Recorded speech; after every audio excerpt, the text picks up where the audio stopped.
नमस्कार आप सभी का, मैं स्वाति और आप देख रहे हैं एशियन स्काई न्यूज़। चलिए बात करते हैं हाल ही में आई फिल्म कल्कि 2898 के बारे में। महाभारत की एक कहानी राज ही देखेंगे। कल्कि 2898 एडी सीक्वल में आएगा रियल मज़ा।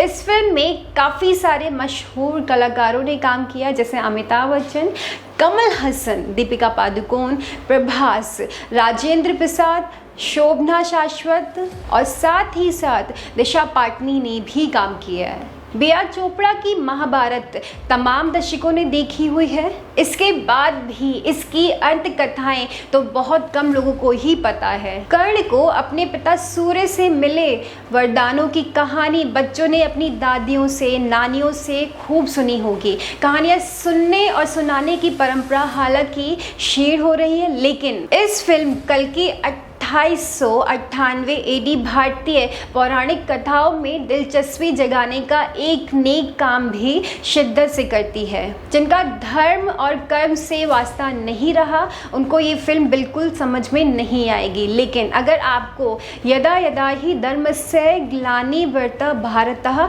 अभ्युत्थानं धर्मस्य तदात्मानं सृजाम्यहम् याद है, इसका अर्थ भी पता है, तो ये फिल्म आपको दिलचस्प लगेगी। भगवान विष्णु का द्वापर में अपने श्री कृष्ण अवतार के समय ये वादा था। महाभारत युद्ध के कुछ सूत्र भी फिल्म कल्कि 2898 एडी देखते समय पता होना ज़रूरी है। अर्जुन के गांडीव की शक्ति पता होना ज़रूरी है।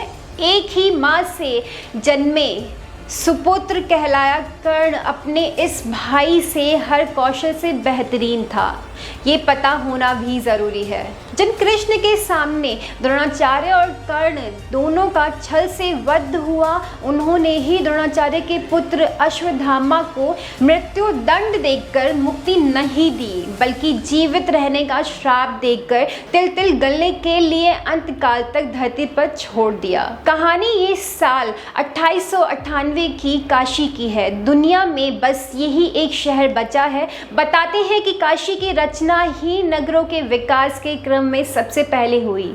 काशी का कोतवाल भैरव को माना जाता है। लेखक निर्देशक नाग अश्विन के कल्कि सिनेमैटिक यूनिवर्स की पहली फिल्म कल्कि 2898 एडी का नायक भी भैरव ही है। दक्षिण में नामों के उच्चारण के समय अंतिम शब्द को दीर्घ स्वरूप में बोलने के चलते यहाँ वह भैरव है। ये उन दिनों की काशी की है जब गंगा में पानी नहीं था, हवा में ऑक्सीजन नहीं था और बरसों में किसी ने पानी को बरसते नहीं देखा था। कहानी मुद्दे पर आने से पहले लंबा घुमाती है। भैरव और बुज्जी की ट्यूनिंग समझते कहानी में कुल 3 तरह की दुनिया है। एक कॉम्प्लेक्स जिसका संचालन सुप्रीम यास्किन के पास है। वह गर्भवती स्त्रियों के भ्रूण से मज्जा निकालकर खुद को जीवित रखे हुए हैं। काशी में भैरव की लटपटाई चल रही है। इसके अलावा मार्वल सिनेमैटिक यूनिवर्स की ब्लैक पैंथर वाली कहानी की वकांडा एक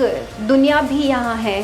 तकनीकी रूप से विकसित और बाकी दुनिया की नज़रों में छिपी हुई इस जगह आकर कहानी अपने यौवन पर आ जाती है और फिल्म के अगले हिस्से के लिए एक बड़ा सूत्र भी छोड़ जाती है, जहां अवतार की मां का दुश्मन ही अब मां का रक्षक बनने वाला है। फिल्म कल्कि 2898 एडी जहां खत्म हुई है, उनके ठीक घंटा भर पहले ही फिल्म का असली आनंद शुरू होता है। महाभारत काल की कहानी का भविष्य कहानी से बना सेतु वर्तमान में कहीं नहीं टिकता और यही इस कहानी की असल कमजोरी है। भविष्य में क्या कुछ होगा, उसका प्रस्थान बिंदु आज की किसी घटना से होता है तो दर्शकों फिल्म शुरू होने के कोई आधे घंटे तक मन ही मन गुणा भाग नहीं लगाते रहते।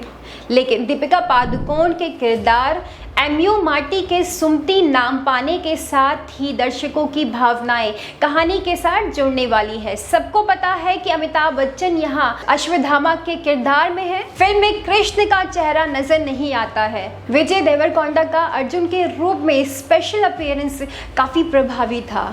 जब कर्ण का चेहरा पर्दे पर सामने आता है तो उस समय सिनेमा हॉल में बजी तालियां और सीटियों की सनातन संस्कृति और नई सदी के सिनेमा के इस संगम की असली धारा के स्वागत का मंच तय कर देती है। लेकिन अगर आपको ये कथा पता नहीं है तो फिर आपको फिल्म देखने का आनंद शायद ना आए। नाग अश्विन के सिनेमाई कौशल की बांगी फिल्म में स्पेशल अपीयरेंस की पूरी कतार है। पहले मृणाल ठाकुर नजर आती है। लगता है कि अवतार उन्हीं के किरदार की कोख में होने वाला है, लेकिन नहीं। फिर राम गोपाल वर्मा नजर आते हैं। उनके ये अवतार बिल्कुल प्रभावी नहीं दिखता है। असरदार कैमियो है फिल्म में निर्देशक एस राजमौली का, जिसने बचने की कोशिश में भैरव कहता है, इससे बचकर निकलो, पकड़ लिया तो 5 साल गए। दुलकर सलमान ने भैरव को पालने वाले का किरदार निभाया, जो आगे चलकर उसी को धोखा देते हैं और भैरव को एक हीरो की बजाय अपनी जीवित रहने के संघर्ष में लगे इंसान के तौर पर दिखाता है। भैरव की कमजोरी है पैसा, जिसकी गिनती यहाँ रुपए की बजाय यूनिट्स में हो रही है। और फिल्म की असली ताकत अमिताभ बच्चन का 8 फुट वाला किरदार है। फिल्म के दूसरे किरदार के बीच उन्हें ऊंचाई में लगातार दिखाया जाता है और नाग अश्विन के सिनेमाई तकनीक कौशल की बस ये एक बांगी है।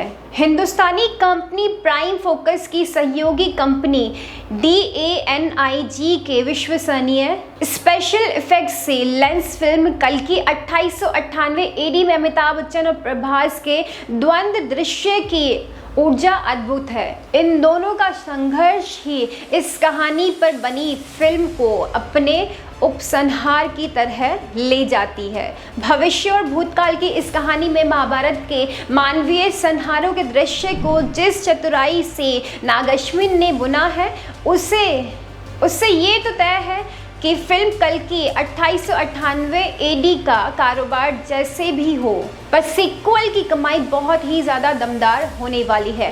फिल्म की कमज़ोर कड़ियों में इसका संपादन है, संगीत और हॉलीवुड फिल्मों से मिलते जुलते कुछ दृश्य हैं। प्रभास के शुरुआती दृश्य भी ज़्यादा रंग नहीं जमा पाते, वह इसलिए भी क्योंकि इस किरदार को नाग अश्विन ने एक असली इंसान के रूप में ही बुना है।